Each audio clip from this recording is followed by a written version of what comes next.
அண்மை செய்தி ஒன்று, திண்டுக்கல் மாவட்டம் தொடர்பான அண்மை செய்தி. சானார்பட்டியில் குளத்தில் மூழ்கி 3 சிறுவர்கள் உயிர் இழந்திருக்கக்கூடிய சோக செய்தி. திண்டுக்கல் மாவட்டம் சானார்பட்டி அருகே உள்ள பேபி குளத்தில் மூழ்கி பரிதாபமாக 3 சிறுவர்கள் உயிரிழந்திருக்கும் சோக செய்தி. இது குறித்து நமது குமுதம் செய்தியாளர் வசந்த் தரும் தகவல்களை கேட்கலாம். சானார்பட்டியில் 3 சிறுவர்கள் குளத்தில் மூழ்கி உயிரிழந்த சோக செய்தி அண்மை செய்தியாக இருக்கிறது. கூடுதல் விவரங்களை தரலாம் வசந்த்.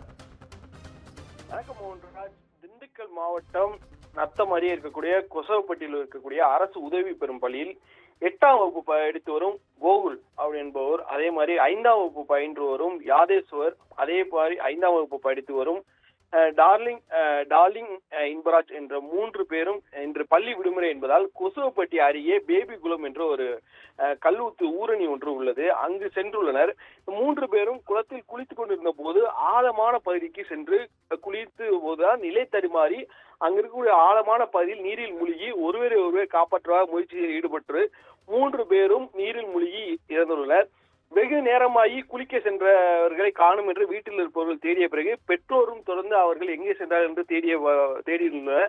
அவர் கடைசி பகுதியில் பார்த்ததா சில பேர் சொன்ன தகவலின் அடிப்படையில் அவர்கள் தேடிக்கொண்டே இருந்த நிலையில் குளத்தின் வழியாக சென்றவர்களுக்கு கரையில் மேலே 3 உடைகளை இருந்ததை கண்டு அதிர்ச்சி அடைந்து அங்க இருக்கக்கூடிய உடலை மட்டும் மிதந்து கொண்டிருந்தது. அதை பார்த்து உடனடியாக அங்க இருக்கக்கூடிய பொதுமக்களுக்கு தெரிவித்தனர். அங்கு வந்த பொதுமக்கள் மற்றும் சானார்பட்டி காவல்துறையினர் கொடுத்த தகவலின் அடிப்படையில் அங்கு வந்த வருவாய்த்துறை பொதுமக்கள் உதவியோட மூழ்கி கிடந்த மாணவர்களின் தேடும் பணியில் ஈடுபட்டனர். பின்பு நீரில் மூழ்கி இருந்த 3 சடங்களை மீட்டு திண்டுக்கல் அரசு மருத்துவமனைக்கு பிரேத பரிசோதனைக்காக அனுப்பி வைத்தனர்.